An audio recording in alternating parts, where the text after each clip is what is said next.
Hello students, welcome to V V Lakshmi classes.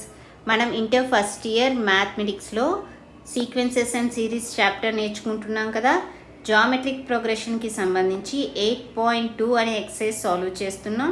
ఈరోజు 29, 30, 31, 32 అనే problem solve చేసి ఈ ఎక్సర్సైజ్ అనేది కంప్లీట్ చేయబోతున్నాం. ఓకేనా? Let's start the class. ఈరోజు క్లాస్లో ఫస్ట్ ప్రాబ్లం చూడండి. ఏమిచ్చారు? If A and G be AM అంటే ఏంటి? Arithmetic mean, and GM geometric mean respectively between two positive numbers. Prove that the numbers are A plus or minus root over A plus G into A minus G. So ఇక్కడ ఏమంటున్నారు అంటే first two positive numbers తీసుకుందాం. Let A and B two positive numbers. Okay, A and B అనేవి two positive numbers తీసుకున్నాం. So ఇక్కడ ఏమి ఇచ్చారు? ఏ అనేది ఏఎం అని, జి అనేది జిఎం అని ఇచ్చారు. ఓకే, ఇక్కడ అర్థమెటిక్ మీన్ ఏమి ఇచ్చారు? ఏ. సో టూ నెంబర్స్ యొక్క అర్థమెటిక్ మీన్ ఏ విధంగా రాయొచ్చు? ఏ ప్లస్ బి బై 2 అని రాయొచ్చు. Okay, that implies A equal to A plus B by 2ని A plus B is equal to, ఇక్కడ 2 అనేది డివైడ్ చేస్తుంది కదా, ఇటువైపు వెళ్తే మల్టిప్లై చేస్తుంది. So A plus B equal to ఏమైంది? 2a. ఇది ఈక్వేషన్ 1 అనుకోండి. అదేవిధంగా జామెట్రిక్ మీన్ ఏమని ఇచ్చారు? జామెట్రిక్ మీన్ అనేది జీ అని ఇచ్చారు.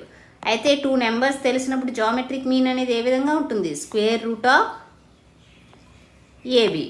బోత్ సైడ్స్ స్క్వేర్ చేయండి. G square is equal to AB. Okay, ఇది ఈక్వేషన్ 2 అనుకుందాం. So A minus B whole స్క్వేర్ని మనం ఏ విధంగా రాయొచ్చు? A plus B whole square minus 4ab అని రాయొచ్చు. ఓకే, సో ఇప్పుడు సింప్లిఫై చేద్దాం.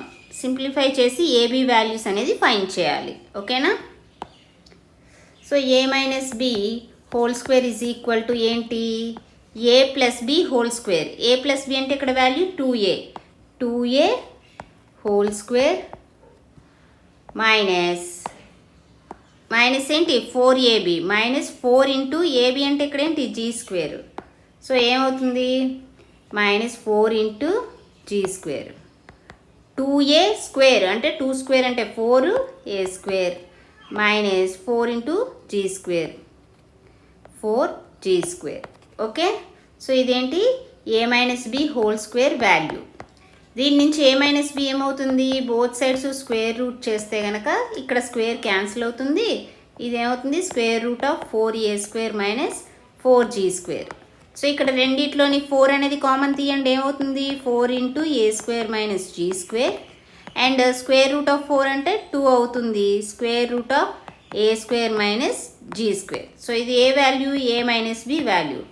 ఇక్కడ మనకి A plus B value 2a అని తెలుసు, and A minus B value 2 root over A square minus G square తెలుసు. ఇప్పుడు రెండింటిని సాల్వ్ చేద్దాం. ఏ ప్లస్ బి అంటే ఏం తెలుసు? 2a అని తెలుసు. ఏ మైనస్ బి అంటే ఏం తెలుసు? 2 రూట్ ఓవర్ ఏ స్క్వేర్ మైనస్ జీ స్క్వేర్ అని తెలుసు. సో రెండింటిని యాడ్ చేయండి. ఏమవుతుంది? బి క్యాన్సిల్ అవుతుంది. 2a is equal to 2a plus 2 square root of A square minus G square. 2a is equal to, ఇక్కడ 2 టర్మ్స్లోని 2 అనేది కామన్ ఉంది. కామన్ తీయండి. ఏమవుతుంది? 2 into A plus square root of A square minus G square. 2 cancel అయితే A value ఏమొచ్చింది? A plus square root of A square minus G square. ఇదే విధంగా B value కూడా ఫైండ్ చేద్దాం. సో ఏ ప్లస్ బి అంటే ఏం తెలుసు? 2a అని తెలుసు. ఏ మైనస్ బి అనేది ఏం తెలుసు? 2 రూట్ ఓవర్ ఏ స్క్వేర్ మైనస్ జీ స్క్వేర్ అని తెలుసు. సబ్ట్రాక్ట్ చేయండి. మైనస్ చేస్తే ఏమవుతుంది? ఏ క్యాన్సిల్ అవుతుంది. B plus B 2b is equal to, ఇక్కడ 2a మైనస్ 2 రూట్ ఓవర్ ఏ స్క్వేర్ మైనస్ జీ స్క్వేర్ అవుతుంది. 2b ఈజ్ ఈక్వల్ టు, ఇక్కడ 2 టర్మ్స్లో 2 అనేది కామన్ ఉంది కాబట్టి కామన్ తీస్తే ఏమవుతుంది? A minus root over A square minus G square అవుతుంది. 2 క్యాన్సిల్ అయితే ఏమవుతుంది? b equal to a minus square root of A square minus G square. So మనకి ఏం ఫైండ్ చేయమన్నారు? Prove that the numbers are. Okay, అయితే మీరు observe చేస్తే ఇక్కడ ఏ అనేది ఏ విధంగా ఉంది, a plus root over A square minus G square, అంటే a equal to A plus square root of A square minus g స్క్వేర్ని a plus G into A minus g రాయొచ్చు కదా, a plus G into A minus g రాయొచ్చు. అదేవిధంగా ఇక్కడ b అనేది ఏమొచ్చింది, a minus square root of A square minus G square, అంటే a plus G into A minus G. So a b values వచ్చాయా, రెండింటికి డిఫరెన్స్ ఏంటి, ఏ అనేది ప్లస్ వస్తుంది, ఇక్కడ బి అనేది మైనస్ వచ్చింది. Therefore the two numbers are A plus or minus square root of a plus G into A minus g. ఇదే కదా ప్రూవ్ చేయమన్నారు. ఏ అండ్ జీ అనేవి అర్థమెటిక్ మీన్ జియోమెట్రిక్ మీన్ అయితే కనుక ఆ టూ నెంబర్స్ ఏమవుతాయి, a plus or minus square root of a plus G into A minus G. So prove చేసాం కదా. నెక్స్ట్ ప్రాబ్లం చూడండి. ఈ ప్రాబ్లం చూడండి అమ్మా. The number of bacteria in a certain culture doubles every hour. ఇక్కడ ఏమంటున్నారు, bacteria అనేది ప్రతి అవర్కి కూడా డబుల్ అవుతుంది అంటున్నారు. సో ఏమిచ్చారు, if there were 30 bacteria present in the culture originally, how many bacteria will be present at the end of second hour, fourth hour, nth hour అని అడుగుతున్నారు. అయితే ఇక్కడ మీరు చూస్తే కనుక ఎవ్రీ అవర్కి ఏమంటున్నారు, డబుల్ అవుతుంది అంటున్నారు. అంటే ఇప్పుడు ఫస్ట్ ఇక్కడ 30 బ్యాక్టీరియా ఉన్నది, 1 అవర్ తర్వాత ఎంత అవుతుంది, డబుల్ అవుతుంది. సో 30కి డబుల్ అంటే 60 అవుతుంది.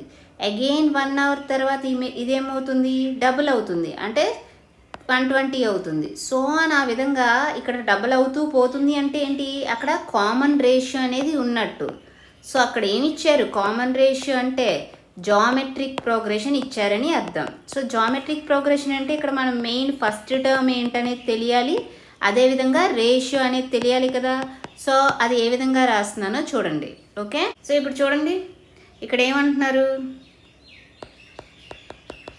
Given that the number of bacteria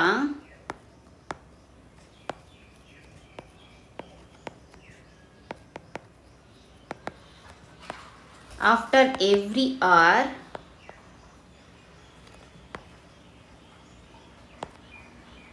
ఏమవుతుంది, డబుల్ అవుతుంది. ఓకే, అంటే డబుల్ అవ్వడం వల్ల ఏం ఫామ్ అవుతుంది, విల్ ఫామ్ ఏ జామెట్రిక్ ప్రోగ్రెషన్ని ఫామ్ చేస్తుంది. సో ఆ విధంగా చూసుకుంటే ఫస్ట్ టర్మ్ ఇక్కడ ఏమి ఇచ్చినట్టు, ఏ ఈజ్ ఈక్వల్ టు 30 ఇచ్చినట్టు, అండ్ కామన్ రేషియో ఎంత, ప్రతి 1 అవర్కి డబుల్ అవుతుంది అన్నారు, అంటే 2 టైమ్స్ అవుతున్నట్టే కదా. సో కామన్ రేషియో అనేది 2 అవుతుంది, that is r value. Okay, so a అనేది తెలుసు, ఆర్ వాల్యూ తెలుసు. ఇప్పుడు మనం ఇక్కడ ఫైండ్ చేయాల్సింది ఏంటి, మనకి ఫస్ట్ 30 బ్యాక్టీరియా ఉన్నాయి, 1 అవర్ తర్వాత అంటే డబుల్ అవుతుంది, 60 అవుతుంది. అంటే ఈ 30 అనేది ఫస్ట్ టర్మ్, 1 అవర్ తర్వాత వచ్చేది సెకండ్ టర్మ్, నెక్స్ట్ 1 అవర్ తర్వాత వచ్చేది థర్డ్ టర్మ్, అంటే 2 అవర్స్ తర్వాత వచ్చేదేంటి థర్డ్ టర్మ్. సో ఇక్కడ సెకండ్ అవర్కి ఫైండ్ చేయమన్నారు, సో అంటే థర్డ్ టర్మ్ ఫైండ్ చేయాలి. అదేవిధంగా ఫోర్త్ అవర్కి ఫైండ్ చేయాలి అంటే ఫిఫ్త్ టర్మ్ ఫైండ్ చేయాలి. nth అవర్ అన్నారు అంటే n+1th టర్మ్ ఫైండ్ చేయాలి. ఓకేనా, అర్థమైందా. సో చూడండి, సో ఇప్పుడు థర్డ్ టర్మ్ అనేది ఫైండ్ చేద్దాం. థర్డ్ టర్మ్ ఏమవుతుంది, A3 ఈక్వల్ టు AR², అంతేనా. ఏ అంటే ఏంటి ఇక్కడ 30, ఆర్ అంటే వాల్యూ 2 స్క్వేర్, 30 ఇంటూ 2 స్క్వేర్ అంటే 4, దట్ ఈస్ 120. సో ఇక్కడ ఏమవుతుంది, ఆఫ్టర్ 2 అవర్స్ బ్యాక్టీరియా ఎంత ఉంటుంది, 120 ఉంటాయి. ఓకేనా, ఇప్పుడేంటి ఫోర్త్ అవర్ అయ్యేసరికి అంటే ఫిఫ్త్ టర్మ్ అనేది ఫైండ్ చేయాలి. A5 ఫైండ్ చేయండి, ఏమవుతుంది, AR⁴ ఫైండ్ చేయాలి. ఏ అంటే 30, R⁴ అంటే 2⁴, 30 ఇంటూ 16 ఏమవుతుంది 480. సో ఆఫ్టర్ 4 అవర్స్ బ్యాక్టీరియా ఎన్ని ఉంటాయి, బ్యాక్టీరియా 480 ఉంటాయి. ఓకేనా. అలాగే nth అవర్ తర్వాత అంటున్నారు, అంటే n+1th టర్మ్ ఫైండ్ చేయాలి. n+1th టర్మ్ ఏమవుతుంది, n+1th టర్మ్ ఏమవుతుంది, an+1 is equal to ar⁴n అవుతుంది. a అంటే 30, r⁴n అంటే 2⁴n. సో ఇది number of bacteria after nth hour. ఓకేనా, అర్థమైంది కదా. సో ఇక్కడ ఏం ఇచ్చారు, ప్రతి గంటకి కూడా బ్యాక్టీరియా అనేది డబల్ అవుతుంది అని ఇచ్చారు. అండ్ ఫస్ట్ ఎన్ని ఉన్నాయి, 30 ఉన్నాయని ఇచ్చారు. అంటే ఏంటి, 30 అనేది ఫస్ట్ టర్మ్ అవుతుంది. అండ్ ఇక్కడ ఏ విధంగా ఇంక్రీజ్ అవుతుంది, నెంబర్ అనేది డబల్ అవుతుంది, అంటే కామన్ రేషియో అనేది 2 అని ఇచ్చినట్టు. సో ఎప్పుడైతే ఫస్ట్ టర్మ్ రేషియో తెలిసిందో మనం జామెట్రిక్ ప్రోగ్రెషన్లో టర్మ్స్ ఫైండ్ చేయొచ్చు కదా. ఓకే, సో ఆ విధంగా third term, fifth term and n+1th term అనేది ఫైండ్ చేసాం. నెక్స్ట్ ప్రాబ్లం చూడండి.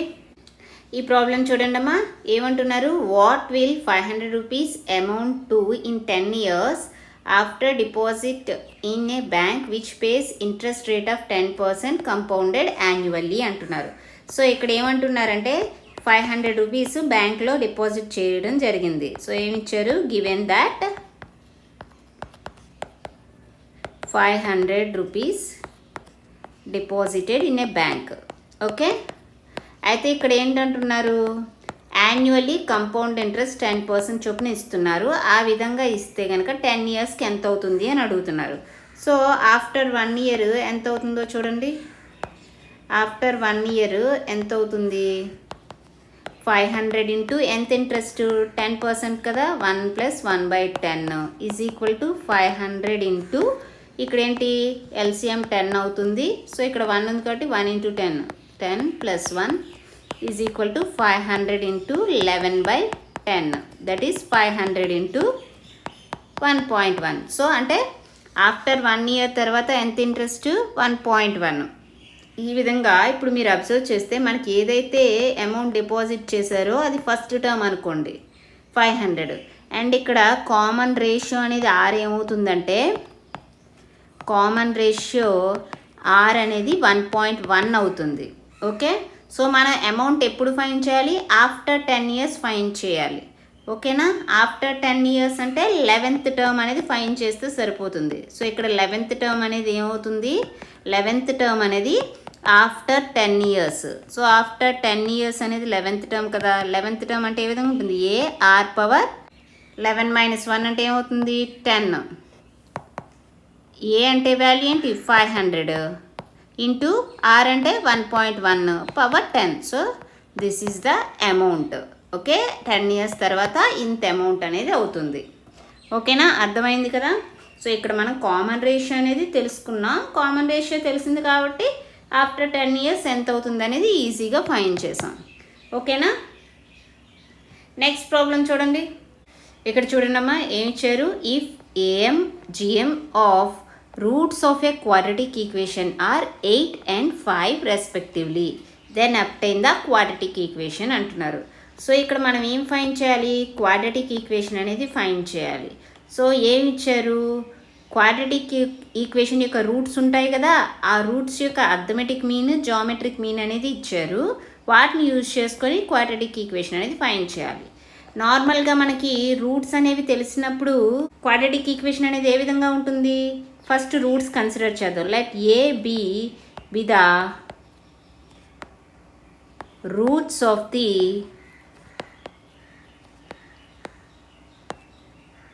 quadratic equation.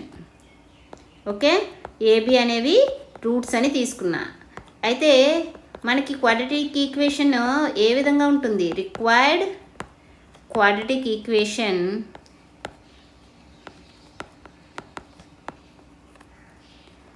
ఏ విధంగా ఉంటుంది, x² - a + b × x + ab = 0. So ఇప్పుడు ఈ క్వాడ్రాటిక్ ఈక్వేషన్ అనేది కావాలి అంటే ఇక్కడ a + b వాల్యూ తెలియాలి, ab వాల్యూ తెలియాలి. అండ్ మనకేమి ఇచ్చారు, అరిథమెటిక్ మీన్ అనేది ఇచ్చారు. అరిథమెటిక్ మీన్ ఏమి ఇచ్చారు, 8 అని ఇచ్చారు.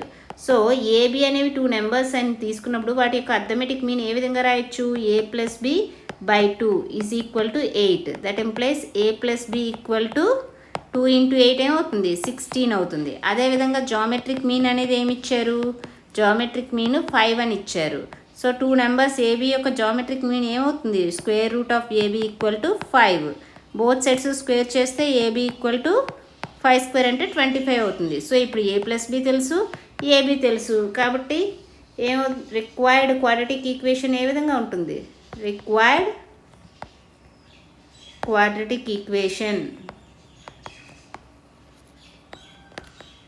ఏమవుతుంది, X square minus A plus B అంటే వాల్యూ వచ్చింది 16x ప్లస్ ఏబి అంటే 25 is equal to 0. So this is the required quadratic equation. ఓకేనా, అర్థమైంది కదా.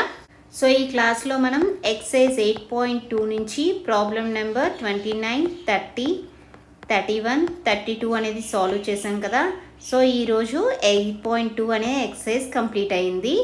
నెక్స్ట్ క్లాస్లో మనం సీక్వెన్సెస్ అండ్ సిరీస్కి సంబంధించి కొన్ని ప్రాబ్లమ్స్ అనేవి ఉన్నాయి, మిస్లేనియస్ ప్రాబ్లమ్స్, అవన్నీ సాల్వ్ చేద్దాం. ఓకేనా. ఈ క్లాస్ మీకు నచ్చినట్లయితే like, share, subscribe. Thank you for watching. Keep learning.